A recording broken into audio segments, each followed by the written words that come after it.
दोस्तों नमस्कार। उत्तर प्रदेश के विधानसभा चुनाव में बहुत ज्यादा वक्त बचा नहीं है। सभी सियासी दल अपने अपने स्तर पर बाहें चढ़ाकर इस चुनावी वैतरणी को पार करने की रणनीति पर काम कर रहे हैं। चाहे वो अखिलेश यादव का दल हो और उनके घटक दल हो या फिर बीजेपी और उनके घटक दल हो। लेकिन उत्तर प्रदेश के इस चुनाव में बार बार असदुद्दीन ओवैसी की बात क्यों हो रही है? असदुद्दीन ओवैसी की चर्चा इसलिए हो रही है क्योंकि असदुद्दीन ओवैसी का उत्तर भारत में जो असर है वो दिन प्रतिदिन चुनाव दर चुनाव पहले से ज्यादा मजबूत हो रहा है।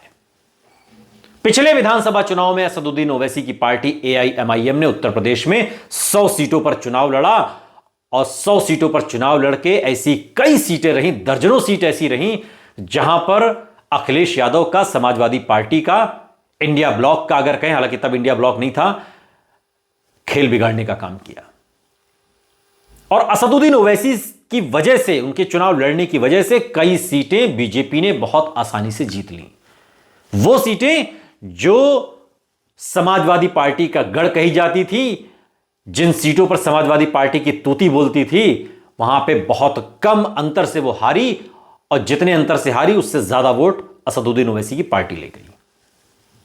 लेकिन सवाल यह है कि असदुद्दीन ओवैसी पिछली बार 100 सीटों पर लड़े और इस बार वो 200 सीटों पर दावा कर रहे हैं चुनाव लड़ने का। लेकिन यह दावा वो तब कर रहे हैं जब उनका किसी के साथ गठबंधन नहीं होगा।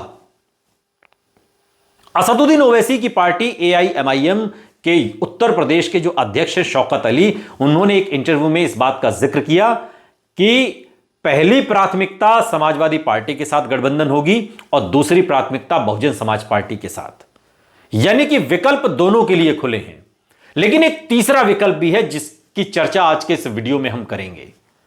अगर समाजवादी पार्टी के साथ गठबंधन नहीं होता है या बहुजन समाज पार्टी के साथ भी गठबंधन नहीं होता है, सीट शेयरिंग के फॉर्मूले पर एआईएमआईएम संतुष्ट नहीं होती है और वो तय करती है कि अब हमें अकेले खुद चुनाव लड़ना है, तब संभावनाएं क्या होंगी।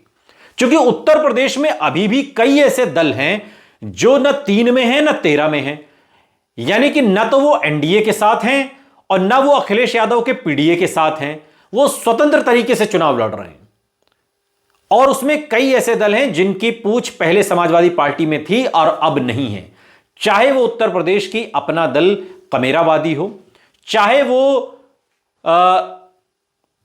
पीस पार्टी की हम बात कर लें। पीस पार्टी का भी पहले समाजवादी पार्टी के साथ एक अच्छा खासे ताल्लुकात थे, लेकिन इन दिनों उसमें भी बर्फ जम गई है, उस रिश्ते में भी।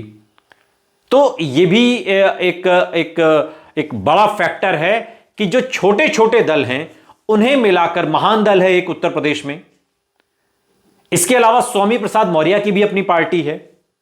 तो ये जो छोटी छोटी पार्टियां उत्तर प्रदेश में हैं जिनका असर 10, 15, 20 विधानसभा सीटों पर जिनका असर है, जिनका वजूद है, जो चुनाव लड़ती हैं उत्तर प्रदेश में, इन पार्टियों के साथ अगर असदुद्दीन ओवैसी का गठबंधन होता है तो क्या एक तीसरे मोर्चे की भूमिका ओवैसी तैयार कर सकते हैं? हालांकि यह पहली बार नहीं होगा।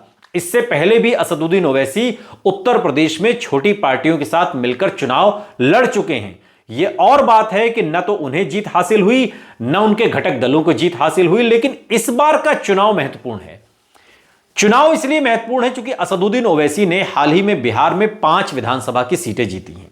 अब आप कहेंगे 5 सीटें तो उन्होंने पिछली बार भी जीती थी। बिल्कुल जीती थी पिछली बार 2020 के बिहार चुनाव में, लेकिन तब कहा जा रहा था कि यह एक्सीडेंटल जीत है, उम्मीदवारों का अपना दबदबा है। इस बार आएंगे तो हवा वैसी नहीं है, इस बार उन्हें यहां से कुछ नहीं मिलेगा, पब्लिक सारा खेल समझती है। लेकिन 2025 के विधानसभा चुनाव में भी बिहार में असदुद्दीन ओवैसी 6 सीटें महागठबंधन से मांग रहे थे, एक भी नहीं मिली तो सब पर लड़ गए जहां जितनी सीटों पर लड़ने की उनकी तैयारी थी, और 5 सीटें वो सीमांचल से जीत कर आए। उत्तर प्रदेश में उनका दबदबा अब इसलिए बढ़ रहा है क्योंकि बिहार से वो 5 सीटें एक बार फिर से जीत कर आए हैं और उत्तर प्रदेश में भी कई ऐसी सीटें हैं जहां पर उन्होंने अच्छी खासी फाइट समाजवादी पार्टी से दी, लड़ी और बहुजन समाज पार्टी को भी कई सीटों पर हराने का काम किया। इसी वजह से असदुद्दीन ओवैसी उत्तर प्रदेश की राजनीति में प्रासंगिक हो गए हैं। लेकिन सवाल यह है कि अगर अखिलेश यादव और बीएसपी सुप्रीमो मायावती के साथ सीट शेयरिंग पर कोई फॉर्मूला नहीं बनता है, तब जो संगठन, जो दल, जो फ्रंट तीसरे मोर्चे के तौर पर असदुद्दीन ओवैसी अपने नेतृत्व में बनाएंगे, उसमें कौन कौन से दल शामिल हो सकते हैं? क्या उसमें अनुप्रिया पटेल की जो माता जी हैं और उनकी बहन हैं जो पल्लवी पटेल, उनकी जो पार्टी अपना दल कमेरावादी, वो एक बार फिर असदुद्दीन ओवैसी के साथ आएगी? स्वामी प्रसाद मौर्य जो ना 3 में है ना 13 में, अब ना बीजेपी में जा सकते हैं, ना सपा में आ सकते हैं, ना बसपा में जा सकते हैं, उनकी अपनी पार्टी है, तो वो भी क्या असदुद्दीन ओवैसी के साथ हाथ मिलाएंगे? महान दल भी क्या असदुद्दीन ओवैसी के साथ हाथ मिलाएगा?